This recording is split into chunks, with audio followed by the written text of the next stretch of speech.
ഉയർത്തെഴുന്നേൽപ്പിലും താൻ നിസ്തുല്യൻ ആയിരുന്നു. ദൈവത്തിന് സ്തോത്രം. பாருங்கள், அவர் உயிர் தெழுந்த விஷயத்திலும் கூட அவர் தனித்துவமை வாய்ந்தவராக காணப்பட்டார். ഉയർത്തെഴുന്നേൽപ്പിനെ കുറിച്ച് 4 സുവിശേഷങ്ങളിലും നാം വായിക്കുന്നു. ஆண்டவருடைய உயிர் தெழுதலை குறித்து 4 சுவிசேஷங்களையும் நாம் பார்க்கிறோம். മത്തായി 28 നാം വായിക്കുന്നത് അധികാലത്ത് ഇരുട്ടുള്ളപ്പോൾ തന്നെ, അത് ലൂക്കോസും പറയുന്നുണ്ട്, അവിടെ 2 സ്ത്രീകൾ കല്ലറയ്ക്കൽ ചെന്നു. பாருங்கள், மத்தேயு 28வது அதிகாரத்திலே பார்க்கும்போது விடியற் காலமான போது என்ற பதத்தை நாம் வாசிக்கிறோம். அங்கு ஸ்திரீகளும் போனார்கள் என்று. ഒന്ന് മഗ്ദലക്കാരത്തി മറിയ, ஒன்று மகதலேனா மரியாள் சொல்லுகிறார். മറ്റേത് ആരാണ്? மற்றது யாரு? അത് മറിയ എന്നാണ് പറഞ്ഞിരിക്കുന്നത്. അതും മറിയാൾ தான் சொல்லியிருக்கு. അത് കർത്താവിന്റെ അപ്പോസ്തലന്മാരിൽ ഒരാളായ യാക്കോബിന്റെ അമ്മ മറിയയാണ്. பாருங்கள், யாக்கோபினுடைய அம்மா மரியா என்று சொல்லுகிறார்கள். കർത്താവിന്റെ അപ്പോസ്തലന്മാരിൽ ഒരാളായ ചെറിയ യാക്കോബിന്റെ അമ്മ മറിയ, அப்போஸ்தலராகிய ചെറിയ யாக்கோபுடைய அம்மா என்று சொல்லுகிறார்கள். അവർ രണ്ടുമാണ് അവിടെ കടന്നു ചെല്ലുന്നത്. அவர்கள் 2 பேர்கள் தான் அழுது கொண்டு வருகிறார்கள். യോഹന്നാന്റെ സുവിശേഷം വായിക്കുമ്പോൾ നമുക്കറിയാം അവർ സുഗന്ധ ദ്രവ്യവുമായിട്ടാണ് പോകുന്നത്. பாருங்கள், யோவான் சுவிசேஷத்தில் பார்க்கிறோம் சுகந்த திரவியத்தை கொண்டு வருகிறார்கள் என்று. അപ്പോൾ അവർ ചോദിക്കുന്ന ഒരു ചോദ്യമുണ്ട്, ആർ നമുക്ക് വേണ്ടി ആ കല്ല് ഉരുട്ടി മാറ്റും? யார் நமக்காக அந்த கல்லை உருட்டி மாற்றுவார்கள் என்று. കാരണം അത്ര ഭാരമുള്ള ഒരു കല്ലാണ്. பாருங்கள், அவ்வளவு வெயிட் நிறைந்த அதிக கடினமான அந்த கல். എന്നാൽ അവർ ചെന്നപ്പോൾ എന്താണ് കണ്ടത്? அவர்கள் போகும்போது என்ன பார்க்கிறார்கள்? ആരാണ് ഈ കല്ലുരുട്ടി മാറ്റിയത്? யார் இந்த கல்லை புரட்டி தள்ளினார்கள் என்று. മനുഷ്യരാരുമല്ല, மனுஷராலும் அல்ல, ദൈവത്തിന്റെ ദൂതൻ ഇറങ്ങി വന്നു. தேவனுடைய தூதன் இறங்கி வருகிறார். ദൂതൻ കല്ല് ഉരുട്ടി മാറ്റി. ഒരു ദൂതൻ കല്ലറയ്ക്കകത്തും മറ്റേ ദൂതൻ കല്ലിന്റെ മുകളിലും ഇരിക്കുകയായിരുന്നു. பாருங்கள், கல்லறைக்கு உள்ளே ஒரு தூதனும் கல்லறைக்கு வெளியாக ஒரு தூதனும் இருக்கிறதை காண்கிறார்கள். ഈ ദൂതൻ വന്നത് ഈ കാവൽക്കാർ അറിഞ്ഞു. இந்த தூதன் வந்ததை இந்த காவல்காரர்கள் பார்க்கிறார்கள். അവർ ദൂതനെ കണ്ട് പേടിച്ച് മരിച്ചവരെ പോലെയായി. பாருங்கள், அவர் தூதனை கண்டபோது பயந்து மரித்தவர்களைப் போல மாறுகிறார்கள். അതിനുശേഷമാണ് ഈ സ്ത്രീകൾ അവിടെ ചെല്ലുന്നത്. அதற்கு பின்பாகத்தான் இந்த ஸ்திரீகள் அங்கு வருகிறார்கள். സ്ത്രീകളോട് എന്താണ് ദൂതൻ പറഞ്ഞത്? ஸ்திரீகளை பார்த்து அந்த தூதன் என்ன சொல்லுகிறார்? നിങ്ങൾ ജീവനുള്ളവനെ മരിച്ചവരുടെ ഇടയിൽ അന്വേഷിക്കുന്നത് എന്ത്?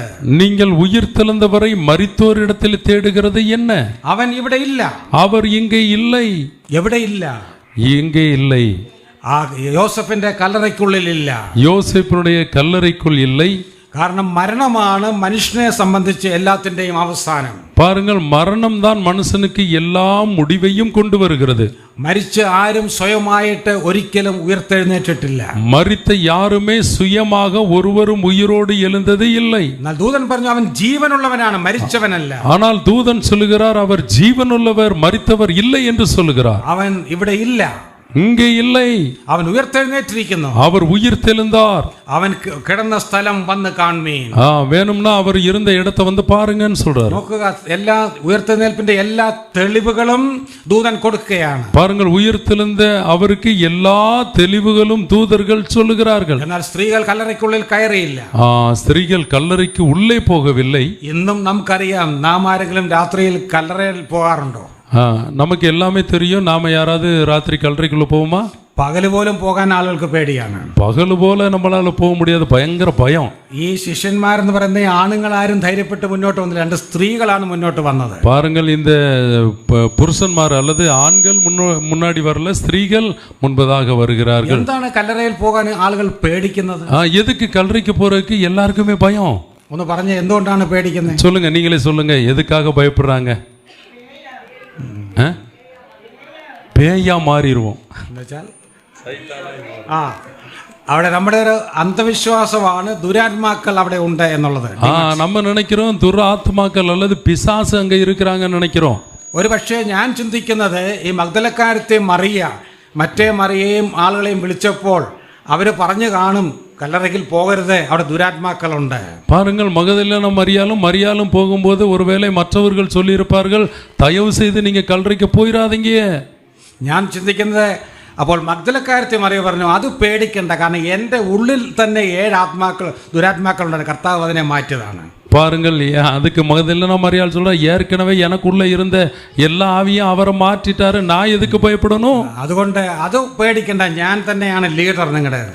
அதை குறித்து நீங்க பயப்பட வேண்டாம், நானே பெரிய ஆளுதான் சொல்றேன். അതുകൊണ്ട് മഗ്ദലക്കാരത്തി മറിയ മുൻകൈ എടുത്തുകൊണ്ടാണ് മറ്റു സ്ത്രീകളും പിന്നാലെ പോയത്. பாருங்கள், அதனால மகதலேனா மரியாளே சொல்லி போறதுனால மற்ற ஸ்திரீகளும் இவளே சொல்லி போறதுனால நம்ம போகலாம் நினைச்சு போறாங்க. അവിടെ ചെന്നപ്പോൾ അവർ കണ്ടത് ആ അശുദ്ധാത്മാക്കളെ അല്ല, ദുരാത്മാക്കളെ അല്ല, ദൂതന്മാരെയാണ് കണ്ടത്. ஆமென். அங்கு போகும்போது அவர்கள் கண்டது அசுத்த ஆவிகளை அல்ல, துர் ஆத்மாக்களை அல்ல, அங்கு தேவனை காண்கிறதாக போறார்கள். അങ്ങനെ தேவதூதர்களை തുറന്ന കല്ലറയാണ് കണ്ടത്. பாருங்கள், அவர்கள் அடைத்த கல்லறையாக அல்ல, திறந்த கல்லறையை பார்க்கிறார்கள். മഹാത്മാഗാന്ധി മരിച്ചു കഴിഞ്ഞപ്പോൾ மகாத்மா காந்தியடிகள் மரிக்கும்போது തൻ്റെ ആ ഭൗതിക ശരീരം കത്തിച്ചു കളഞ്ഞു. അതിൻ്റെ ഒരു അവശിഷ്ടം ഡൽഹിയിൽ രാജ്ഘട്ടിൽ കൊണ്ട് അവിടെ അടക്കിയിട്ടുണ്ട്. രാജ്ഘട്ട് பாருங்கள், அந்த இடத்திலே பார்க்கும்போது மகாத்மா காந்தியினுடைய அந்த சரீரத்தினுடைய ஒரு பகுதியை ராஜ்கட் எனக்கூடிய அந்த இடத்திலே வைக்கிறார்கள். ഇന്നും നമുക്ക് ചെന്നാൽ രാജ്ഘട്ട് കാണാൻ സാധിക്കും. இப்பையும் அங்கு போய் பார்த்தீர்கள் என்று சொன்னால் ராஜ்கட் என்ற இடத்திலே அதை பார்க்கலாம். ഗാന്ധിയുടെ കല്ലറയാണ്. அது மகாத்மா காந்தியினுடைய ஒரு கல்லறையாக இருக்கிறது. മഹാത്മാഗാന്ധി മരിച്ച് 3-ാം ദിവസം സരോജിനി നായിഡു എന്ന സ്വാതന്ത്ര്യ സമര സേനാനി, பாருங்கள், இந்த மகாத்மா காந்தி மரித்த 3ஆம் நாளிலே சரோஜினி நாயுடு அங்கு போய் பார்க்கிறார்கள். പുള്ളിക്കാരി സ്വാതന്ത്ര്യ സമര സേനാനിയും കോൺഗ്രസ് നേതാവുമായിരുന്നു. பாருங்கள், அவர்கள் ஒரு நேதாவாக இருக்கிறார்கள். അവര് അവിടെ ചെന്ന് കല്ലറയുടെ മുമ്പിൽ മുട്ടുകുത്തി പ്രാർത്ഥിച്ചു, അല്ലയോ ബാപ്പുജി, ഇന്ന് 3-ാം ദിവസമല്ലേ, അങ്ങ് മടങ്ങി വരികയില്ലേ? பாருங்கள், அவருடைய கல்லறையினுடைய அடுத்து போய் முழங்கால் படியிட்டு, பாபுஜி, இன்றைக்கு 3வது நாள் அல்லவா, நீங்கள் எழுந்திருக்கவில்லையா என்று கேட்கிறார்கள். പാവം സരോജിനി നായിഡു വിചാരിച്ചു, യേശു ക്രിസ്തു ഉയർത്തെഴുന്നേറ്റതുപോലെ ഈ ബാപ്പുജി ഗാന്ധിജി ഉയർത്തെഴുന്നേൽക്കും എന്ന്. பாருங்கள், சரோஜினி நாயுடு நினைத்தார்கள், இயேசு கிறிஸ்து உயிர்த்தெழுந்தது போல இந்த காந்தியடிகளும் உயிரோடு கூட எழும்புவார்கள் என்று நினைத்தார்கள். എന്നാൽ ഗാന്ധിജി ഉയർത്തെഴുന്നേറ്റില്ല. ஆனால் காந்திஜி உயிர் தெல்லவில்லை. ഈ ഭൂമിയിലെ സകല മഹാന്മാരുടെയും കല്ലറകൾ അടഞ്ഞു കിടക്കുകയാണ്. பாருங்கள், இந்த பூமியிலே சகல மகான்களுடைய கல்லறைகளும் அடைத்து கிடக்கிறது. 18-ാം നൂറ്റാണ്ടിൽ ഫ്രാൻസിൽ ജീവിച്ചിരുന്ന വോൾട്ടയർ എന്ന മനുഷ്യൻ, 18ஆம் நூற்றாண்டில் பிரான்சில் ஜீவித்ததான வால்டையன் என்ற ஒரு மனிதன், അദ്ദേഹം ക്രിസ്തു വിശ്വാസത്തിന്റെയും ബൈബിളിന്റെയും ഒരു ശത്രുവായിരുന്നു. பாருங்கள், கிறிஸ்துவ விசுவாசத்திற்கும் பைபிளுக்கும் மிகப்பெரிய சத்துருவாக காணப்பட்ட ஒரு நபர். അദ്ദേഹം ജീവിച്ചിരുന്ന കാലത്ത് പറഞ്ഞു, ഞാൻ മരിച്ച് 50 വർഷം കഴിയുമ്പോൾ ഈ ബൈബിൾ ഈ ഭൂമിയിൽ നിന്ന് തന്നെ ഇല്ലാതെയാകും. பாருங்கள், நான் இறந்த 50 வருடம் முடியும் போது இந்த பைபிளானது இந்த பூமியில இருக்காது என்று சொன்னான். പിന്നെ ബൈബിൾ കാണണമെങ്കിൽ ബ്രിട്ടീഷ് മ്യൂസിയം പോലെ ഏതെങ്കിലും മ്യൂസിയത്തിൽ ചെല്ലണം. அப்படி பைபிள் பார்க்க வேண்டும் என்று சொன்னால் பிரிட்டிஷில் உள்ளதான மியூசியம் போல ஏதாகிலும் ஒரு மியூசியத்தில் தான் காண முடியும் என்று. ഇത് പറഞ്ഞ് 25 വർഷം കഴിഞ്ഞപ്പോൾ വോൾട്ടയർ മരിച്ചുപോയി. இது சொல்லி 25 வருடம் கழிந்த போது அந்த வால்டர் இறந்து போனார். എന്താണ് സംഭവിച്ചതെന്ന് അറിയാമോ? என்ன நடந்தது என்பது உங்களுக்கு தெரியுமா? വോൾട്ടയർ ഏത് വീട്ടിലിരുന്ന് ഈ പ്രസ്താവന നടത്തിയോ, வால்டர் எந்த வீட்டிலிருந்து இந்த காரியத்தை சொன்னாரோ, പിൽക്കാലത്ത് പലരും അത് വാങ്ങിച്ചു. ഇന്ന് ആ വീട് ഒരു മ്യൂസിയമാണ്. பாருங்கள், அந்த வால்டர் சொன்னதான அந்த வீடு எந்த பைபிளானது இல்லாமல் போகும் என்று சொன்னாரோ அதே இடத்திலே அது பெரிய மியூசியமாக மாறியது. വോൾട്ടയറുടെ ബുക്കുകൾ കാണണമെങ്കിൽ മ്യൂസിയത്തിൽ ചെല്ലണം. வால்டருடைய புத்தகம் பார்க்கணும்னா மியூசியத்துக்கு போகணும். എന്നാൽ ബൈബിൾ കാണാൻ ആരും മ്യൂസിയത്തിൽ പോകേണ്ട. ஆனா பைபிள் பார்ப்பதற்கு யாரும் மியூசியத்துக்கு போக வேண்டிய அவசியம் கிடையாது. ഓരോരുത്തരുടെയും വീടുകളിൽ ധാരാളം ബൈബിളുകളുണ്ട്. பிரியமானவர்களே, ஒவ்வொருவருடைய வீட்டுகளிலேயும் இந்த வேத புத்தகம் இருக்கிறது. കാരണം ബൈബിൾ ദൈവത്തിന്റെ വചനമാണ്. காரணம் பைபிள் ஆண்டவருடைய வார்த்தையாய் இருக்கிறது. അദ്ദേഹം ഒരിക്കൽ പറഞ്ഞു, அவர் ஒருவேளை சொன்னார், താൻ ക്രിസ്ത്യാനികളെ പരിഹസിച്ചുകൊണ്ട് പറഞ്ഞതാണ്. அவர் கிறிஸ்தவர்களை பரியாசமாக பேசிக்கொண்டு சொன்ன ஒரு வார்த்தை, ഈ ക്രിസ്ത്യാനികൾ എന്ന് പറയുന്നവർ ഒരു ഒഴിഞ്ഞ കല്ലറയുടെ ഓർമ്മയിൽ സന്തോഷിക്കുന്നവരാണ്. பாருங்கள், இந்த கிறிஸ்தவர்கள் என்று சொல்லுகிறவர்கள் சூனியமாக கூடிய ஒன்றுமில்லாத கல்லறையில் இருந்து சந்தோஷம் உள்ளவர்களாக இருக்கிறார்கள். അദ്ദേഹം പരിഹാസമായി പറഞ്ഞു എങ്കിലും അത് സത്യമാണ്. அவர்கள் பரியாசமாய் சொன்னார்கள் என்று சொன்னாலும் அதுதான் உண்மை. തീർച്ചയായും ഒരൊഴിഞ്ഞ കല്ലറയുടെ ഓർമ്മയിൽ സന്തോഷിക്കുന്നവരും അതിനെക്കുറിച്ച് അഭിമാനം കൊള്ളുന്നവരുമാണ് ക്രിസ്ത്യാനി. பாருங்கள், ஒரு இல்லாத கல்லறையிலிருந்து சந்தோஷமாக இருக்கக்கூடியவர்களும் அது நிமித்தமாக ஆண்டவருக்கு மகிமை சேர்க்கிறவர்களுமாக இருக்கிறார்கள். എന്താണ് കാരണം? காரணம் என்ன? ഈ ഭൂമിയിൽ ജനിച്ച് ജീവിച്ച് മരിച്ച് മൺമറഞ്ഞു പോയ സകല മനുഷ്യരുടെയും, இந்த பூமியிலே வாழ்ந்து மரித்து மண்ணோடு மண்ணாக போன சகல மனிதர்களும் എല്ലാവരുടെയും കല്ലറകൾ അടഞ്ഞു കിടക്കുകയാണ്. எல்லாருடைய கல்லறையும் அடைந்து கிடக்கிறது. മെദീനയിൽ ചെന്നാൽ മുഹമ്മദ് നബിയുടെ കല്ലറ കാണാൻ സാധിക്കും. பாருங்கள், மெரினாவுக்கு போனால் முகமதனுடைய கல்லறையை பார்க்க முடியும். പാരീസിൽ ചെന്നാൽ വോൾട്ടേറുടെ കല്ലറ കാണാൻ സാധിക്കും. பாரிஸுக்கு போனோம் என்று சொன்னால் வால்டருடைய கல்லறையை பார்க்க முடியும். ഡൽഹിയിൽ ചെന്നാൽ ഗാന്ധിജിയുടെയും നെഹ്റുവിന്റെയും കല്ലറ കാണാൻ സാധിക്കും. டெல்லியிற்கு போனால் காந்திஜியுடையும் நேருனுடைய கல்லறையும் பார்க்க முடியும். എല്ലാ മത നേതാക്കന്മാരുടെയും രാഷ്ട്രീയ നേതാക്കന്മാരുടെയും കല്ലറകൾ ഈ ഭൂമിയിൽ അടഞ്ഞു കിടക്കുകയാണ്. எல்லா மத மனிதர்களுடையும் தேசியவாதிகளுடைய கல்லறையும் மறிந்து கிடக்கிறது. എന്നാൽ ദൈവത്തിന് സ്തോത്രം, നാം വിശ്വസിക്കുന്ന, നാം പ്രസംഗിക്കുന്ന യേശുക്രിസ്തുവിന്റെ കല്ലറ മാത്രം ഇന്നും തുറന്ന കല്ലറയായി പലസ്തീനിലുണ്ട്. ஆனால் ஆண்டவருக்கு ஸ்தோத்திரம், நாம் வழிபடக்கூடியதான ஆராதிக்கக்கூடிய இயேசு கிறிஸ்துவினுடைய கல்லறை மாத்திரம் திறந்த நிலையிலே இருக்கிறது.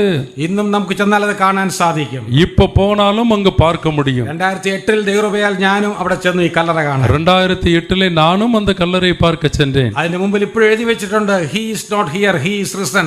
അവൻ ഇവിടെ ഇല്ല, അവൻ ഉയർത്തെഴുന്നേറ്റു. பாருங்கள், அப்ப இப்பொழுதும் அந்த கல்லறையிலே எழுதப்பட்டிருக்கிறது, அவர் இங்கே இல்லை, உயிர் தெழுந்தார் என்று. അതൊരു ചെറിയ ഗുഹയാണ്. ഏതാണ്ട് 4 അടി ഉയരമുള്ള ഒരു വാതിലുണ്ട്. பாருங்கள், அது சிறிய குகையானது, 4 அடி உயரமுள்ள ஒரு வாசல் இருக்கிறது. അതിനകത്തൂടെ നമുക്ക് കയറി ക്രിസ്തുവിനെ കിടത്തിയ, ക്രിസ്തുവിന്റെ ശരീരം കിടത്തിയ സ്ഥലം കാണാം. அதுக்கு உள்ளே நாம் ஏறினோம் என்று சொன்னால் கிறிஸ்துவை வைத்த இடத்தை நாம் பார்க்க முடியும். അവിടുന്ന് പുറത്തിറങ്ങി അല്പം ദൂരെ നോക്കിയാൽ ഗോൽഗോഥ മല കാണാം. பாருங்கள், அதற்கு வெளியே நாம் கொஞ்சம் இறங்கி பார்த்தோம் என்று சொன்னால் கொல்கதா மலையை அங்கு காண முடியும். അതിനടുത്തൊരു ചെറിയ പള്ളിയുണ്ട്. അവിടെ ഇരുന്ന് നമുക്ക് കർത്താവിനെ ആരാധിക്കാം. பாருங்கள், அதற்கு பக்கத்திலே சிறியதான ஒரு ஒரு சேப்பல் சர்ச் இருக்கிறது.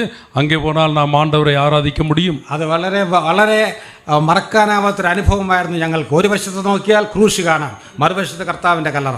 பாருங்கள், அது எங்களுக்கு மறக்க முடியாத ஒரு அனுபவமாக இருக்கிறது. ஒரு பக்கம் பார்த்தால் குரூஸ், அந்த சிலுவை மரத்தை பார்க்கலாம், மறுபக்கம் பார்த்தால் கொல்கதா மலையை பார்க்க முடியும். എല്ലാ കർത്തൃദിനത്തിലും ഇത് രണ്ടും ഓർത്തുകൊണ്ടാണ് നാം കർത്താവിനെ ആരാധിക്കുന്നത്. இது ரெண்டையும் நான் நினைத்துத்தான் கர்த்தரை நாம் ஆராதித்துக் கொண்டிருக்கிறோம். എന്നാൽ അവിടെ ചെല്ലുമ്പോൾ അക്ഷരാർത്ഥത്തിൽ ഇത് കണ്ടുകൊണ്ട് ആരാധിക്കാം. பாருங்கள், அவரை பார்க்கும்போது நாம் நேர்முகமாக கண்டுகொண்டு ஆராதிக்க போகிறோம். തീർച്ചയായും എം വി ചെറിയാൻ സാറിന്റെ ഒരു പാട്ടുണ്ട്, ഗീതം ഗീതം.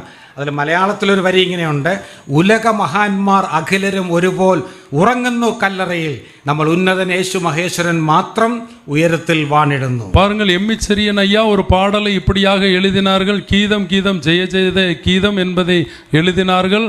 அதிலே பார்க்கும்போது உலக மகான்கள் எல்லோரும் உறங்குகிறார்கள், நம்முடைய கர்த்தராகிய இயேசு கிறிஸ்து மாத்திரம் அவர் உயிர் தெழுந்தவராக ஜீவிக்கிறவராக இருக்கிறார் என்பதை. உயிர்த்தெழுന്നേൽപ്പിലും കർത്താവ് നിസ്തുല്യൻ ആയിരുന്നു. பாருங்கள், அவர் உயிர் தெழுதலையும் அவர் உண்மையுள்ள அல்லது தனித்துவமை வாய்ந்தவராக அவர் காணப்பட்டார். யூனிக்னஸ். ഈ കർത്താവിന്റെ കല്ലറ കാണാൻ ചെന്ന അമേരിക്കയിലെ ഒരു വലിയ ധനികൻ, பாருங்கள், கர்த்தாவுடைய கல்லறை காண போனதான அமெரிக்காவுடைய ஒரு பெரிய மனிதன், അദ്ദേഹം ഈ കല്ലറ കണ്ടിട്ട് അതിൻ്റെ ചുമതലയുള്ള ആളുകളോട് പറഞ്ഞു, ഞാൻ മരിക്കുമ്പോൾ എൻ്റെ ശരീരവും ഇവിടെ കൊണ്ടുവന്ന് ഈ കല്ലറയിൽ ഒരു കല്ലറയിൽ വെക്കണം.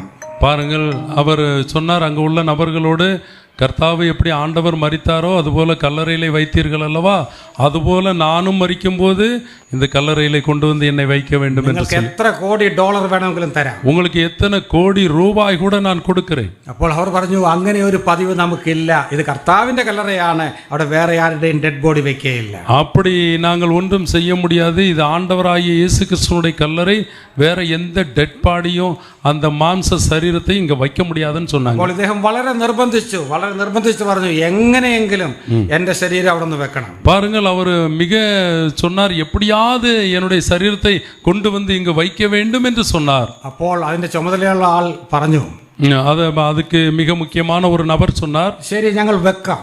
நாங்கள் வேணா வைக்கிறோம். പക്ഷേ ഒരു നിബന്ധനയുണ്ട്, ഒരു കണ്ടീഷനുണ്ട്. ஆனா ஒரு நிபந்தனை இருக்கிறது, கண்டிஷன் இருக்கிறது. 3-ാം ദിവസം രാവിലെ അവിടെ നിന്ന് എഴുന്നേറ്റ് പോയിക്കൊള്ളണം.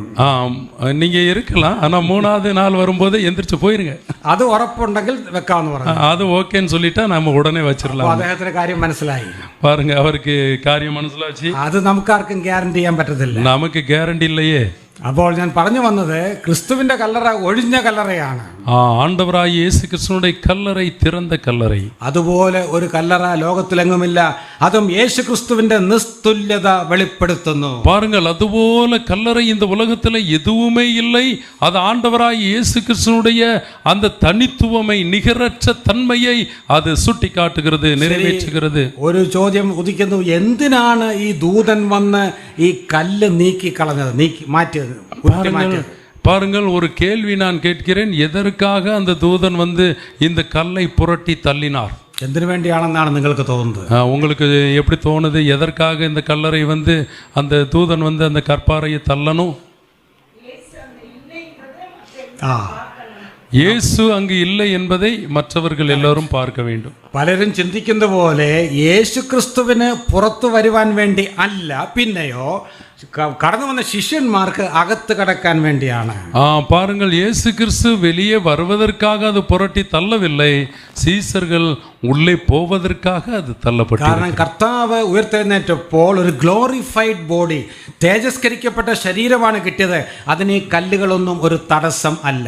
பாருங்கள், ஆண்டவராய் இயேசு கிறிஸ்துனுடைய அந்த சரீரமானது க்ளோரி, மகிமையினுடைய சரீரமாக இருப்பதினாலே அந்த வாசல் கல் எல்லாவற்றிற்கும் உள்ளே போகக்கூடியதாக இருக்கிறது. അതിന് ഈ കല്ല് തടസ്സമല്ല. அதுக்கு இந்த கல்லு தடை பண்ண முடியாது. എന്നാൽ തന്റെ ശിഷ്യന്മാർക്ക് അകത്ത് കയറി ആ സ്ഥലം കാണുവാൻ വേണ്ടിയാണ് ദൂതൻ ആ കല്ല് ഉരുട്ടി മാറ്റിയത്. ஆனாலும் இந்த சீசர்கள் உள்ளே போய் பார்க்க வேண்டும் என்பதற்காகத்தான் இந்த தூதன் அந்த கல்லை புரட்டி தள்ளுகிறார். ശരി, യഹൂദന്മാർ പിന്നെ പറഞ്ഞു പരത്തി രാത്രിയിൽ ഈ പടയാളികളെയും കൊണ്ട് കള്ളം പറയിപ്പിച്ചു. എന്താണ് പറഞ്ഞത്? ഞങ്ങൾ ഉറങ്ങുമ്പോൾ അവന്റെ ശിഷ്യന്മാർ വന്ന് ശരീരം മോഷ്ടിച്ചുകൊണ്ട് പോയി. பாருங்கள், இந்த யூதர்மார்கள் ஒரு புதிய பிளான் அல்லது புதிய காரியத்தை சொல்லுகிறார்கள். நாங்கள் நன்றாக உறங்கி கொண்டிருக்கும் போது இந்த சீசர்கள் வந்து இந்த இயேசு கிறிஸ்துவை எடுத்து சென்று விட்டார்கள் என்று. ഒന്ന് ആലോചിച്ച് നോക്കിക്കേ, ക്രിസ്തുവിന്റെ ഏത് ശിഷ്യനാണ് ഈ രാത്രിയിൽ കല്ലറയിൽ വരാൻ ധൈര്യമുള്ളത്? பாருங்கள், நீங்க யோசித்து பாருங்க, ஏசப்பா கூட இருந்த சீசர்கள்ல யாரு ராத்திரியில தைரியமா வந்து இந்த கல்லறைக்கு வர முடியும்? ഏറ്റവും ധൈര്യമുള്ള ശിഷ്യൻ ആരാണ്? ஏற்றமும் அல்லது எல்லா விதத்திலையும் தைரியமுள்ள ஒரு சீசன் யார்? പത്രോസാണോ? பேதுரு என்று சொல்லுகிறார்கள். ഈ പത്രോസാണ് ഒരു സ്ത്രീയുടെ മുമ്പാകെ 3 പ്രാവശ്യം ക്രിസ്തുവിനെ തള്ളി പറഞ്ഞത്. பாருங்க, நீங்க சொன்ன அந்த பயந்தாரி தான் 3 தடவை ஸ்திரீகளுக்கு முன்னாடி மறுதளிச்ச நபரா? അപ്പോൾ പത്രോസിന്റെ ധൈര്യം നമുക്ക് മനസ്സിലായല്ലോ. அப்பமே தெரியுது இவருடைய தைரியம் எப்படி இருக்குன்னு தெரியுது. ഒരിക്കലും ഒരു മനുഷ്യൻ ഇങ്ങനെ പറഞ്ഞു, പേടിയുള്ളവരെല്ലാം എന്റെ ചുറ്റും വന്ന് നിൽക്കട്ടെ എന്ന് പറഞ്ഞു. பயமா யாருக்கெல்லாம் இருக்குதோ அவங்க எல்லாம் எனக்கு பின்னாடி வந்து நில்லுங்கன்னு ஒருத்தர் ஒரு நாள் சொன்னார். എന്റെ ചുറ്റും என்ன சுத்தி நில்லுங்க பாப்போம் அப்படின்னாரு. അപ്പോൾ ആർക്കാണ് ഏറ്റവും പേടിയുള്ളത്? അദ്ദേഹത്തിന് തന്നെയാണ്. பாருங்கள், அப்ப நம்ம நினைச்சுக்கிறோம் யாருக்கு ரொம்ப பயம் இருக்குன்னா அந்த நடுவுல நிக்கிறவருக்கு தான் நிறைய பயம் இருக்கு. അതുപോലെയാണ് പത്രോസിന്റെ കാര്യം. അതുപോലെதான் പത്രോസ് പേതുരുடைய കഥ. നേരം വെളുത്തിട്ട് പോകാൻ പേടിയുള്ള ഈ പത്രോസും കൂട്ടരുമാണോ രാത്രിയിൽ വന്ന് ശരീരം മോഷ്ടിക്കുന്നത്? பாருங்கள், நல்ல விடியற் காலமாகி வெளுத்த போது கூட அவர்கள் போக மனமில்லாதவர்களா நைட்டு வந்து தூக்கிட்டு போக முடியும்? വന്നാൽ തന്നെ എങ്ങനെ ഈ കല്ല് ഉരുട്ടി മാറ്റും? அவங்க எப்படி அந்த சரி வந்துட்டாங்க, எப்படி அந்த கல்லை உருட்டி மாட்டுவாங்க? കല്ല് ഉരുട്ടി മാറ്റുമ്പോൾ ശബ്ദം കേൾക്കുകയില്ല, അപ്പോൾ പടയാളികൾ ഉണരുകയില്ലേ? பாருங்க, கல்லு மாற்றும் போது சத்தம் கேட்கும். சத்தம் கேட்டாச்சுன்னா அந்த படையாளிகள் அங்க இருக்கிறாங்கிறது இவங்களுக்கு தெரியும் இல்லையா? വാസ്തവത്തിൽ പടയാളികൾ ഉറങ്ങാൻ പാടില്ല. അവരാരും ഉറങ്ങിയിട്ടില്ല, വെറുതെ കള്ളം പറഞ്ഞതാണ്. பாருங்கள், வாஸ்தவத்திலும் அல்லது உண்மையாகவே படையாளிகள் எப்பொழுதுமே அவர்கள் உறங்குவது இல்லை, അത് കള്ളം പറഞ്ഞതാണ്. அப்ப அவங்க கள்ளம் அல்லது பொய் சொல்லுகிறார்கள். മാത്രമല്ല, അങ്ങനെ ഉറങ്ങിയാൽ ഞാൻ നേരത്തെ പറഞ്ഞല്ലോ, എന്തെങ്കിലും സംഭവിച്ചാൽ അവരുടെ തല പിന്നെ കാണുകയില്ല. பாருங்கள், மற்றவர்கள் உறங்கி போனால் ஏதாவது உள்ளே சம்பவமானது மாறினது என்று சொன்னால் அவருடைய தலையை எடுத்து விடுவார்கள். അതുകൊണ്ട് അവർ ഉറങ്ങിയെന്ന് പറയുന്നത് കള്ളമാണ്. அப்ப அவர் உறங்கினார் என்று சொல்வது பொய். പിന്നെ എങ്ങനെയാണ് ഈ കല്ലറ ശൂന്യമായത്? அப்ப எப்படி இந்த கல்லறை ஒன்றுமே இல்லாமல் மாறி போனது? അതിന് ഒരേ ഒരു ഉത്തരം മാത്രം. കർത്താവ് താൻ പറഞ്ഞതുപോലെ 3-ാം ദിവസം ഉയർത്തെഴുന്നേറ്റു. ஆமென். அதுல ஒரே ஒரு காரியமானது, ஆண்டவராய் இயேசு கிறிஸ்து சொன்னது போல 3ஆம் நாளிலே அவர் உயிரோடு கூட எழுந்தார். അടുத்த തനിത്തന്മയിലേക്ക് ഞാൻ വരികയാണ്. യുണീക്നെസ്. அடுத்த தன்மையிலே நாம் வருகிறோம். அவருடைய தனித்துவமை என்ன என்பதை കർത്താവ് തൻ്റെ രണ്ടാം വരവിലും നിസ്തുല്യനാണ്. பாருங்கள், இரண்டாம் கட்டத்திலேயுமே அவர் உண்மையுள்ளவராக அல்லது தனித்துவமை வாய்ந்தவராக இருக்கிறார். ഈ ഭൂമിയിൽ നിന്ന് കടന്നുപോയ ആരും ഒരിക്കലും പറഞ്ഞിട്ടില്ല ഞാൻ വീണ്ടും വരും എന്ന്. பாருங்கள், இந்த உலகத்திலே இருந்து போன யாருமே நான் மீண்டும் வருவேன் என்று யாரும் சொன்னது கிடையாது. ആർക്കും അങ്ങനെ പറയാൻ കഴിയുകയുമില്ല. யாருக்கும் அதை சொல்ல முடியாது. എന്നാൽ കർത്താവ് എന്താണ് പറഞ്ഞത്? ஆனால் ஆண்டவராய் இயேசு கிறிஸ்து என்ன சொல்லுகிறார்? യോഹന്നാൻ 14 ആദ്യത്തെ 3 വാക്യങ്ങൾ വായിക്കുമ്പോൾ, யோவான் 14 முதற் பகுதியிலே வாசிக்கக்கூடிய 3 வசனங்களும், പ്രത്യേകിച്ച് 2-3 വാക്യങ്ങളിൽ பிரத்யேகமாக 2-3 வாக்கியங்களை வாசிக்கும் போது കർത്താവ് പറഞ്ഞു, എൻ്റെ പിതാവിൻ്റെ ഭവനത്തിൽ അനേകം വാസസ്ഥലങ്ങളുണ്ട്, ഞാൻ നിങ്ങൾക്ക് സ്ഥലമൊരുക്കുവാൻ പോകുന്നു. பாருங்கள், அங்கே சொல்லுகிறார், என் பிதாவினுடைய வீட்டிலே அநேக வாசஸ்தலங்கள் உண்டு, நான் உங்களுக்கு ஒரு ஸ்தலத்தை ஆயத்தம் பண்ண போகிறேன். ഞാൻ സ്ഥലമൊരുക്കിയതിനു ശേഷം ഞാൻ വീണ്ടും വരികയും നിങ്ങളെ എൻ്റെ അടുക്കൽ ചേർത്ത് കൊള്ളുകയും ചെയ്യും. நான் அந்த ஸ்தலத்தை ஆயத்தம் பண்ணின பின்பு மீண்டும் வருவேன், வரும்போது உங்களையும் என்னோடு கூட சேர்த்து கொள்ளுவேன் என்று சொல்லி, താൻ എങ്ങോട്ട് പോകുന്നു, എങ്ങനെ വരും, ഇതെല്ലാം കർത്താവിന് വ്യക്തമായിട്ട് അറിയാമായിരുന്നു. நான் எங்கே போகிறேன் எங்கே வருகிறேன் என்பதெல்லாம் ஆண்டவருக்கு தெரியக்கூடிய மிக முக்கியமான ஒரு காரியங்கள். എന്നാൽ ഇവിടെ മതങ്ങൾ സ്ഥാപിച്ച അനേകം മത നേതാക്കന്മാരുണ്ട്. இங்கே மதங்களை ஸ்தாபித்த அநேக மத ராஷ்டிரியக்காரர்கள் நேதாக்கள் இருக்கிறார்கள். ഒരു ഉദാഹരണം മാത്രം ഞാൻ പറയുന്നു. அவர்களை குறித்து ஒரு காரியம் மாத்திரம் நான் சொல்லுகிறேன். മുഹമ്മദ് നബിയാണ് ഇസ്ലാം മതം സ്ഥാപിച്ചത്. முகமது நபி இஸ்லாம் மதத்தை ஸ்தாபித்தார். താൻ തന്റെ മരണക്കിടക്കയിൽ കിടക്കുമ്പോൾ, அவர் மரண படுக்கையிலே படுத்திருக்கும் போது തന്റെ ശിഷ്യന്മാരെല്ലാം അടുത്തു വന്നു. அவருடைய சீசன்மார்கள்லாம் அவருடைய அடுத்து வருகிறார்கள். അപ്പോൾ അദ്ദേഹം പറഞ്ഞു, ഞാൻ ഇവിടെ നിന്ന് പോകുകയാണ്, நான் இங்கே இருந்து போகிறேன், എൻ്റെ ആയുസ് തീരാൻ പോകുകയാണ്. என்னுடைய ஆயுஸ் முடிய போகிறது. അപ്പോൾ ശിഷ്യന്മാർ ചോദിച്ചു, ഗുരു അങ്ങ് എങ്ങോട്ടാണ് പോകുന്നത്? നബി അങ്ങ് എങ്ങോട്ടാണ് പോകുന്നത്? நபி நீங்க எங்க போறீங்கன்னு என்று சீசர் அங்கு குருமார்கள் கேட்டார்கள். அங்க இருக்கக்கூடிய சீசர்கள், സ്വർഗത്തിലോട്ടാണോ പോകുന്നത്? சொர்க்கத்துக்கா பரலோகத்துக்கா போறீங்க? അപ്പോൾ തന്റെ 2 കൈയും താൻ ഇങ്ങനെ കാണിച്ചിട്ട് പറഞ്ഞു, എനിക്കറിയയില്ല, അള്ളാഹ്ക്ക് മാത്രം അറിയാം. எனக்கு ஒண்ணுமே தெரியாது, அல்லாஹ்வுக்கு மாத்திரம் தான் தெரியும்னு சொன்னாரு. നോക്കുക, ഒരു മത നേതാവിന്റെ ഗതികേട്. பாருங்கள், ஒரு மத நேதாவினுடைய அந்த പരിതാപകരമായ അവസ്ഥ, பரிதாபமான ஒரு அவஸ்தையை நாம பார்க்கிறோம். ഇങ്ങനെയുള്ള ഒരാളിനെ പിൻപറ്റുന്ന അണികളുടെ കാര്യം പറയേണ്ടതുണ്ടോ? பாருங்கள், இப்படி ஒரு ஆள்களை பின்பற்றக்கூடிய அநேகருடைய காரியம் எப்படி இருக்கும்னு யோசித்து பாருங்க. നമ്മുടെ കർത്താവിന് അങ്ങനെയല്ല. കർത്താവിന് വ്യക്തമായിട്ട് അറിയാമായിരുന്നു, ഞാൻ പോകുകയാണ്, ഞാൻ പോയാൽ മടങ്ങി വരും. ஆனால் நம்முடைய ஆண்டவராய் இயேசு கிறிஸ்து சொல்றாரு, நான் போறேன், போயிட்டு திரும்ப வர்றேன் அப்படின்னு சொல்றாரு. ഇതാണ് ക്രിസ്തുവും മറ്റുള്ളവരുമായിട്ടുള്ള വ്യത്യാസം. பாருங்கள், இதுதான் கிறிஸ்தவத்திற்கும் மற்ற மதங்களுக்கும் உள்ள வித்தியாசம். 20ஆம் നൂറ്റാണ്ടിൽ അമേരിക്കയിൽ ജീവിച്ചിരുന്ന ഒരു വലിയ ശാസ്ത്രജ്ഞനുണ്ട്. பாருங்கள், 20ஆம் நூற்றாண்டில் அமெரிக்காவிலே வாழ்ந்ததான ஒரு சாஸ்திரியன் இருக்கிறார். താന് ശാസ്ത്രജ്ഞനുമായിരുന്നു, വേദപണ്ഡിതനുമായിരുന്നു. பாருங்கள், அவர் ஒரு வேத பண்டிகனாக இருக்கிறார். Doctor Harry Rimmer. பாருங்கள், அவருடைய பெயரானது டாக்டர் ஹெரி ரெகுமத். Harry Rimmer. ഹാരി റിഗുമ റിമ്മർ, RIMMER, റിമ്മർ. റിഗുമർ. ഓക്കെ. ഇദ്ദേഹം ഒരിക്കൽ ഈജിപ്ത് സന്ദർശിച്ചു. ഈജിപ്ത്. இவர் ஒருபோது எகிப்து எகிப்தில் இருந்தார். നമ്മുടെ ബൈബിളിലെ எகிப்து ഈജിപ്ത് ഇന്നുള്ള സ്ഥലമാണല്ലോ ഈജിപ്ത്. இப்ப இருக்கக்கூடியதான எகிப்து. ഈജിപ്തിന്റെ തലസ്ഥാനമായ കെയ്റോയിൽ താൻ ചെന്നു.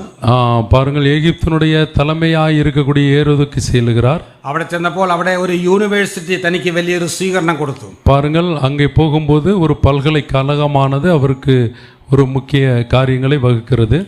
ഒരു ദിവസം അത് അന്ന് ഒരു ഞായറാഴ്ചയായിരുന്നു. ஒரு நாள் அது ஞாயிற்றுக்கிழமையாக இருந்தது. അപ്പോൾ അവിടെ ഒരു വശത്ത് ഇസ്ലാം പണ്ഡിതന്മാർ പലരും ഇരിപ്പുണ്ട്. அங்கே பார்க்கும்போது இஸ்லாமினுடைய பண்டிதர்கள் அல்லது பண்டிட்டுகள் பலரும் அங்கே இருக்கிறார்கள். അപ്പോൾ അവർ പറഞ്ഞു, മിസ്റ്റർ ഹാരി റിമ്മർ, ഞങ്ങൾക്ക് താങ്കളുടെ വിശ്വാസത്തെക്കുറിച്ച് കേൾക്കുവാൻ താല്പര്യമുണ്ട്. அப்போ அவர்கள் சொன்னார்கள், உங்களுடைய விசுவாசத்தை குறித்து என்னவென்று எங்களுக்கு விளக்கம் கூற முடியுமா என்று கேட்டார்கள். നിങ്ങളുടെ മാർഗം, ക്രൈസ്തവ മാർഗം ഞങ്ങളുമായിട്ടുള്ള വ്യത്യാസം എന്താണ്? பாருங்கள், உங்களுடைய கிறிஸ்தவ மார்க்கத்துக்கும் எங்களுக்கும் உள்ள வித்தியாசம் என்ன என்பதை சொல்லுங்கள். അപ്പോൾ ഒരു വശത്ത് ഡോക്ടർ ഹാരി റിമ്മർ മാത്രം, ஒரு பக்கத்திலே டாக்டர் ஹேரி இருக்கிறார், அவர்கள் மாத்திரம். മറുവശത്ത് ഇസ്ലാം പണ്ഡിതന്മാരുടെ വലിയ ഒരു നിര. பாருங்கள், மற்ற பகுதியிலே இஸ்லாமினுடைய பண்டிதர்கள் முழுமையாக இருக்கிறார்கள். ഒരു സ്നേഹ സംവാദം, ലവിംഗ് ഡിബേറ്റ്. பாருங்கள், அங்கு ஒரு அன்பினுடைய ஒரு ஆலோசனை நடக்கிறது. അപ്പോൾ അവർ ആദ്യം സംസാരിക്കാൻ ഹാരി റിമ്മറിന് അവസരം കൊടുത്തു. பாருங்கள், அவர் முதலாவதாக நீங்கள் பேசுங்கள் என்று ஹாரி ரிமருக்கு அங்கு சம்பவமானது கொடுக்கப்பட்டது. അപ്പോൾ ഹാരി റിമ്മർ പറഞ്ഞു, ഞങ്ങൾ ക്രിസ്ത്യാനികൾ ഒരു പുസ്തകത്തിന്റെ ആളുകളാണ്. பாருங்கள், நாங்கள் கிறிஸ்தவர்கள் ஒரு புஸ்தகத்தினுடைய ஆட்களாக இருக்கிறோம். ആ പുസ്തകത്തിന്റെ പേരാണ് ബൈബിൾ. அந்த புத்தகத்தினுடைய பெயர் பரிசுத்த வேதாகமம். ഞങ്ങളുടെ ജീവിതവും വിശ്വാസവും എല്ലാം ബൈബിളിലെ സത്യങ്ങളെ ആശ്രയിച്ചാണ് ഇരിക്കുന്നത്. பாருங்கள், எங்களுடைய ஜீவித விசுவாசம் முழுவதும் பைபிளுடைய அந்த வார்த்தைகளை சார்ந்து இருக்கிறது என்று சொல்லுகிறார். അപ്പോൾ ഇസ്ലാം പണ്ഡിതന്മാർ പറഞ്ഞു, ഞങ്ങളും അതുപോലെയാണ്, ഞങ്ങൾക്ക് ഒരു പുസ്തകമുണ്ട്, ഖുറാൻ. நாங்களும் அதுபோலதான், எங்களுக்கும் ஒரு விசுவாச புத்தகம் குரான் இருக்கிறது என்று சொல்லுகிறார்கள். നിങ്ങൾക്ക് ബൈബിൾ ഉണ്ടെങ്കിൽ ഞങ്ങൾക്ക് ഖുറാൻ ഉണ്ട്. உங்களுக்கு பைபிள் இருக்கிறது, எங்களுக்கு குரான் இருக்கிறது. അതുകൊണ്ട് നമ്മൾ തമ്മിൽ ഒരു വ്യത്യാസവുമില്ല. அப்போ உங்களுக்கும் எங்களுக்கும் ஒரு வித்தியாசமும் இல்லை என்று சொல்லுகிறார். അപ്പോൾ രണ്ടാമത് ഹാരി റിമർ പറഞ്ഞു, ഞങ്ങൾക്കൊരു പുസ്തകം മാത്രമല്ല, ഞങ്ങളുടെ ആരാധ്യ പുരുഷനായ യേശു ക്രിസ്തു ഉണ്ട്, ഒരു വ്യക്തിയുണ്ട്, ഒരു പുരുഷനുണ്ട്. பாருங்கள், எங்களுக்கு புத்தகம் மாத்திரம் அல்ல, நாங்கள் ஆராதிக்கக்கூடிய ஒருவர் இருக்கிறார், அவர் இயேசு கிறிஸ்துவாக இருக்கிறார் என்று சொல்லுகிறார். അപ്പോൾ ഇസ്ലാം പണ്ഡിതന്മാർ പറഞ്ഞു, ഞങ്ങൾക്ക് കൊണ്ടൊരു പുരുഷൻ, അതാണ് മുഹമ്മദ് നബി. பாருங்கள், இந்த பண்டிதர்கள் சொல்லுகிறார்கள், எங்களுக்கும் ஒருவர் இருக்கிறார், அவர் முகமது நபி என்று சொல்லுகிறார். നബി എന്ന് പറഞ്ഞാൽ പ്രവാചകൻ, நபி என்று சொன்னால் தீர்க்கதரிசி. അപ്പോൾ നമ്മൾ തമ്മിൽ ഒരു വ്യത്യാസവുമില്ല. அப்ப நம்ம ரெண்டு பேருக்குமே ஒரு வித்தியாசமும் இல்லை என்று சொல்லுகிறார்கள். അപ്പോൾ ഹാരി റിമർ പറഞ്ഞു, ഞങ്ങൾ വിശ്വസിക്കുന്നത് യേശു ക്രിസ്തു 2000 വർഷങ്ങൾക്ക് മുമ്പ് ഗോൽഗോഥായിലെ ക്രൂശിൽ മരിച്ചു എന്നാണ്. பாருங்கள், அவர் சொன்னார், இயேசு கிறிஸ்து, இந்த ஹரி ரிமர் சொன்னார், இயேசு கிறிஸ்து கொல்கத்தா மலையிலே கல்வாரி சிலுவிலே மரித்தார் என்பதை விசுவாசிக்கிறோம் என்று சொன்னார். ഇസ്ലാം പണ്ഡിതന്മാർ പറഞ്ഞു, ഞങ്ങൾ വിശ്വസിക്കുന്നത് മുഹമ്മദ് നബി മരിച്ചു എന്നാണ്. நாங்களும் விசுவாசிக்கிறோம், முகமது நபியும் மரித்து போனார் என்று. അപ്പോൾ നമ്മൾ തമ്മിൽ ഒരു വ്യത്യാസവുമില്ല. அப்ப നമ്മൾ തമ്മിൽ ഒരു വ്യത്യാസமும் இல்லை என்று. നിങ്ങളുടെ പ്രവാചകൻ ഈസാ നബി മരിച്ചു, ഞങ്ങളുടെ പ്രവാചകൻ മുഹമ്മദ് നബിയും മരിച്ചു. எங்களுடைய முகமது நபியும் மரித்து போனார், உங்களுடைய இயேசு கிறிஸ்துவும் மரித்து போனார் என்று. അതുകൊണ്ട് നമ്മൾ രണ്ടും ഒരുപോലെയാണ്. அப்ப நம்ம ரெண்டு பேருமே ஒன்று போல இருக்கிறோம் என்று சொன்னார். നാലാമത് അദ്ദേഹം പറഞ്ഞു, ഞങ്ങൾ വിശ്വസിക്കുന്ന ബൈബിൾ പറയുന്നതും യേശു ക്രിസ്തു 3-ാം ദിവസം ഉയർത്തെഴുന്നേറ്റു എന്നാണ്. நாங்கள் விசுவாசிக்கிறது பைபிள் சொல்லுகிறது போல இயேசு கிறிஸ்து 3வது நாள் உயிரோடு கூட எழுந்தார் என்பதை நாங்கள் விசுவாசிக்கிறோம். இது கேட்டപ്പോൾ இஸ்லாம் பண்டிதன்மாരുടെ முகம் வாடி. இதை கேட்ட உடனேயே இஸ்லாம் பண்டிதருடைய முகமானது ஒரு ஒண்ணுமே இல்லாத நிலையா மாறி போச்சு. അവർ പറഞ്ഞു, ഞങ്ങൾക്ക് ഇതിന് തുല്യമായിട്ട് യാതൊന്നും പറയാനില്ല. இதுல எங்களுக்கு சொல்றதுக்கு எதுவுமே கிடையாது. കാരണം ഞങ്ങളുടെ നബിയുടെ കല്ലറ ഇന്നും മദീനയിലുണ്ട്. எங்களுடைய நபியினுடைய கல்லறை இன்னும் அந்த இடத்திலேயே இருக்கிறது.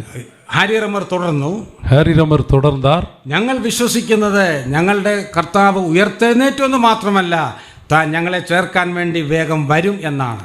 மீண்டுமாக இந்த ஹரிரிமர் சொன்னார், எங்களுடைய இயேசு கிறிஸ்து உயிர்த்தெழுந்தவர் மாத்திரமல்ல, மீண்டும் அவர் வருவார் என்பதை சொன்னார். ഇത് കേട്ടപ്പോൾ ആദ്യമേ വാടിയ മുഖത്തോടിരുന്നവർ കൂടുതൽ ദുഃഖിതരായി തീർന്നു. ஏற்கனவே துக்கமாய் இருந்தவர்களுடைய முகத்தில் இன்னும் துக்கம் அதிகமாக மாறி போனது. എന്നിട്ട് അവർ പറഞ്ഞു, മിസ്റ്റർ റിമർ, ഞങ്ങളുടെ നബി ഒരിക്കലും മടങ്ങി വരും എന്ന് പറഞ്ഞില്ല. ரிமர், எங்களுடைய நபி ஒருபோதும் திரும்பி வருவேன் என்று சொல்லவே இல்லை. എന്നാൽ ഞങ്ങളുടെ ഖുർആൻ പറയുന്നുണ്ട് ഈസാ നബി മടങ്ങി വരും എന്ന്.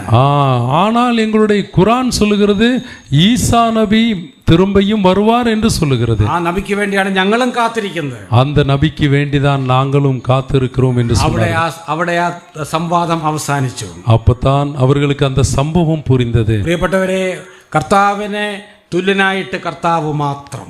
பாருங்கள், கர்த்தர் துல்லியமாக அவர் மாத்திரமே. അവിടുത്തെ ഉയർത്തെഴുന്നേൽപ്പിനോടും വീണ്ടും വരവിനോടും കിടപിടിക്കുവാൻ തുല്യമായ യാതൊന്നും ആർക്കും ഒരിക്കലും ചൂണ്ടിക്കാണിക്കാൻ കഴിയുകയില്ല. ஆண்டவராய் இயேசு கிறிஸ்து சொன்னது போல மீண்டும் வருவேன் என்று யாரும் துல்லியமாக தெளிவாக சொன்னது இல்லை. ഒരു കാര്യം കൂടെ പെട്ടെന്ന് ഞാൻ പറയട്ടെ. ஒரு காரியம் கூட சீக்கிரமாக சொல்லட்டுமா? ആളുകളെ രൂപാന്തരപ്പെടുത്തുന്നതിലും താൻ അതുല്യനാണ്. பாருங்கள், அவர் மறுரூபமாக்குதலையும் தனித்துவமை வாய்ந்தவராக இருக்கிறார். കർത്താവായ യേശു ക്രിസ്തു ഭൂമിയിലായിരുന്നപ്പോൾ ഒരു തച്ചന്റെ പണിയാണ് ചെയ്തത്, കാർപ്പന്റർ. ஆண்டவராய் இயேசு கிறிஸ்து இந்த பூமியில இருக்கும்போது ஒரு தச்சு வேலை செய்யக்கூடியவராக இருந்தார். എന്താണ് ഒരു കാർപ്പന്ററുടെ ജോലി? கார்பெண்டருடைய வேலை உங்களுக்கு தெரியும் அல்லவா? ഒരു രൂപമില്ലാത്ത ഒരു തടിക്കഷ്ണം എടുത്ത് നല്ല രൂപമാക്കി തീർക്കുക. பாருங்கள், அவருக்கு என்ன வேலை என்று சொன்னால் ரூபமே இல்லாத ஒரு மரக்கட்டை எடுத்து அதை மிக தெளிவாக செதுக்க வேண்டியது அவருடைய வேலை. നമ്മുടെ കർത്താവ് കേവലം ഒരു തച്ചനല്ലായിരുന്നു, മനുഷ്യരെ രൂപാന്തരപ്പെടുത്തുന്ന വലിയ തച്ചനായിരുന്നു. பாருங்கள், ஆண்டவராய் இயேசு கிறிஸ்து ஒரு தச்சனை போல இல்லை, மனிதனை ரூபப்படுத்துகின்ற அழகுபடுத்துகின்ற ஒரு ஆண்டவராகிய இயேசு கிறிஸ்து இருக்கிறார். കഴിഞ്ഞ കാലങ്ങളിൽ 2000 വർഷങ്ങളായി എത്രയോ ആളുകളെ താൻ രൂപാന്തരപ്പെടുത്തിയിട്ടുണ്ട്. பாருங்கள், கழிந்த காலங்களை நாம் எடுத்துக்கொண்டோம் என்று சொன்னால் எத்தனையோ மனிதர்களை அவர் நல்ல ரூபமாக மறுரூபமாக மாற்றினார். അപ്പോസ്തലനായ പൗലോസിന്റെ കാര്യം തന്നെ എടുക്കുക. பாருங்கள், பவுல் அப்போஸ்தலனாகிய பவுலுடைய காரியத்தை நாம் பார்ப்போம். താൻ യേശു ക്രിസ്തുവിന്റെ ഒരു വലിയ ശത്രുവായിരുന്നു. பாருங்கள், இயேசு கிறிஸ்துவுக்கு எதிரான ஒரு சத்துருவாக, ஒரு எதிராளியாக இந்த அப்போஸ்தலனாகிய பவுல் காணப்பட்டார். അനേകം ക്രിസ്ത്യാനികളെ ഉപദ്രവിച്ച വ്യക്തിയാണ്. அநேக கிறிஸ்தவர்களை உபத்திரவப்படுத்தினதான ஒரு மனிதன். എന്നാൽ ദമസ്കോസിന്റെ പടിവാതിൽക്കൽ വെച്ച് യേശു ക്രിസ്തുവിനെ കണ്ടത് മുതൽ താൻ ഒരു പുതിയ സൃഷ്ടിയായി മാറി. பாருங்கள், தமஸ்குவிலே அவர் கண்டபொழுது இயேசு கிறிஸ்துவை காணும்போது அவர் ஒரு புதிய சிருஷ்டியாக மாறுகிறார். യേശു ക്രിസ്തുവിന്റെ ആജീവനാന്ത ശിഷ്യനായിട്ട് മാറി. பாருங்கள், இயேசு கிறிஸ்துவினுடைய மிக முக்கியமான ஒரு சீசனாக இந்த அப்போஸ்தலனாகிய பவுல் மாறுகிறார். എത്രയോ വലിയ രൂപാന്തരം, எத்தனை ஒரு மிகப்பெரியதான ஒரு மறுரூபப்படுத்தல். ഇതുപോലെ അനേക ആയിരം ഉദാഹരണങ്ങൾ ക്രൈസ്തവ ചരിത്രത്തിലുണ്ട്. இதுபோல அநேக ஆயிரம் உதாரணங்கள் கிறிஸ்தவ சரித்திரத்திலே இருக்கிறது. സമയം കുറവായതുകൊണ്ട് ഞാൻ അതൊന്നും വിശദീകരിക്കുന്നില്ല. என்னுடைய சமயம் குறைவாய் இருப்பதினாலே அதை நான் விரிவுபடுத்த விரும்பவில்லை. ഇന്ന് നാം ആഫ്രിക്കയിലേക്ക് ചെന്ന് കഴിഞ്ഞാൽ അനേകം മനുഷ്യ സ്നേഹികളെ കാണാൻ സാധിക്കും. நாம் இப்பொழுது ஆப்பிரிக்கைக்கு போனால் அநேக மனிதரை தின்னக்கூடிய நபர்களை பார்க்க முடியும். മനുഷ്യ സ്നേഹികളെ കാണാൻ, மனிதருடைய அன்புடையவர்களை காண முடியும். എന്നാൽ ഇവരിൽ ഭൂരിപക്ഷവും ഒരു കാലത്ത് നരഭോജികളായിരുന്നു, മനുഷ്യരെ തിന്ന് ജീവിച്ചവരായിരുന്നു. பாருங்கள், இவர் முன்பதாக இருக்கும்போது ஒரு நரபோசிகளாக அல்லது மனிதர்களை தின்னக்கூடியவர்களாக காணப்பட்டார்கள். എന്താണ് ഈ രൂപാന്തരത്തിന്റെ കാരണം? எப்படி அந்த மறுரூபத்தினுடைய காரியம் நடக்கிறது? അവർ യേശു ക്രിസ്തുവിന്റെ സുവിശേഷം വിശ്വസിച്ചു. பாருங்கள், நர மாமிதத்தை தின்னவர்கள் இப்பொழுது இயேசு கிறிஸ்துவினுடைய வார்த்தையை கேட்டு மறுரூபமாக்கப்பட்டவர்களாக இருக்கிறார்கள். ഇന്നും യേശു ക്രിസ്തു ജീവിതങ്ങളെ രൂപാന്തരപ്പെടുത്തുന്നു. തെളിയിക്കുന്നത് താൻ ഇന്നും ജീവിക്കുന്നു എന്നാണ്. பாருங்கள், மனிதர்கள் மாறும்போது ஆண்டவராய் இயேசு கிறிஸ்து இன்னும் ஜீவிக்கிறார் என்பதை மிக தெளிவாக தெளிவுபடுத்துகிறது. ചത്ത ഒരു വ്യക്തിക്ക്, മരിച്ചുപോയ ഒരു വ്യക്തിക്ക് മറ്റുള്ളവരെ രൂപാന്തരപ്പെടുത്താൻ കഴിയുകയില്ല. இறந்து போன ஒரு மனிதனுக்கு மற்றவனை மறுரூபப்படுத்த முடியாது. എന്നാൽ നമ്മുടെ കർത്താവ് ജീവിക്കുന്നു. நம்முடைய ஆண்டவராய் இயேசு கிறிஸ்து அவர் ஜீவிக்கிற தேவனாக இருக்கிறார். നാം എപ്പോഴും പാടുന്ന പാട്ടിൽ, നമ്മൾ സാധാരണ പാടുന്ന ഒരു പാട്ടാണ്, യേശു ക്രിസ്തു ഉയർത്ത് ജീവിക്കുന്നു. பாருங்கள், நாம் சாதாரணமாக பாடுகிற பாட்டு இயேசு கிறிஸ்து உயிர் தெழுந்தவராக ஜீவிக்கிறார். ഉയർത്ത് ജീവിക്കുന്നത് കൊണ്ട് അവൻ ഇന്നും വ്യക്തികളെ രൂപാന്തരപ്പെടുത്തുന്നു. அவர் உயிர்த்து ஜீவிக்கிறதுனாலே இன்னும் அநேகரை ரூபாந்தரமாக மறுரூபப்படுத்துகிறார். എന്നാൽ അവൻ ഒരിക്കൽ ഈ ഭൂമിയിൽ വന്ന് നിങ്ങളുടെയും എന്റെയും പാപത്തിനു വേണ്ടി മരിച്ചു. அவர் ஒரு நாள் இந்த பூமியிலே வந்து உங்களுடைய என்னுடைய பாவத்திற்கு வேண்டி மரித்தார். ആ മരിച്ച സമയത്ത് ക്രൂശിൽ കിടന്നുകൊണ്ട് താൻ പറഞ്ഞ 7 മൊഴികൾ നാം അടുത്ത സെഷനിൽ അല്പമായി ചിന്തിക്കും. அவர் மரித்த பொழுது அந்த சிலுவை மரணத்திலே சொன்னதான 7 வார்த்தைகளை அடுத்த செஷனில் நாம் சிந்திப்போம். ശരി, ആരാണ് യേശു ക്രിസ്തു? யார் இயேசு கிறிஸ்து? പത്രോസ് പറഞ്ഞതുപോലെ അവിടുന്ന് ജീവനുള്ള ദൈവത്തിന്റെ പുത്രനായ, അല്ലെങ്കിൽ ദൈവമായ മനുഷ്യനാണ്. அவர் ஜீவனுள்ள தேவனுடைய குமாரன் என்று சொல்லுகிறார் பேதுரு. അല്ലെങ്കിൽ അവൻ ദൈവ മനുഷ്യനാണ്. தெய்வ மனிதனாக இருக்கிறார். എന്നുവെച്ചാൽ പൂർണ്ണ ദൈവവും പൂർണ്ണ മനുഷ്യനുമാണ്. பூரண பரிபூர்ண தெய்வமும் பரிபூர்ண மனிதனாக இருக்கிறார். ഇന്നും നമുക്ക് വേണ്ടി പിതാവിന്റെ വലത്തുഭാഗത്ത് അവൻ പക്ഷവാദം ചെയ്യുന്നു. நமக்காக பிதாவினுடைய வலது பார்சத்திலே பரிந்து பேசுகிறார். ആ ക്രിസ്തുവിനെ ക്രിസ്തുവായിട്ട് അംഗീകരിച്ച് ആരാധിക്കുക എന്നുള്ളതാണ് നമ്മുടെ ഉത്തരവാദിത്വം. அந்த கிறிஸ்துவை கிறிஸ்துவாக அங்கீகரித்து ஆராதனை செய்ய வேண்டும் என்பது நம்முடைய உத்தரவாதியமாக இருக்கிறது. അതിനുവേണ്ടി നമുക്ക് ഒരു തീരുമാനമെടുക്കാം. ദൈവം നമ്മെ സഹായിക്കട്ടെ. அதற்கு வேண்டி நாம் ஒரு தீர்மானத்தை எடுப்போம். ஆண்டவர் நமக்கு சகாயம் பண்ணுவார். ആമേൻ.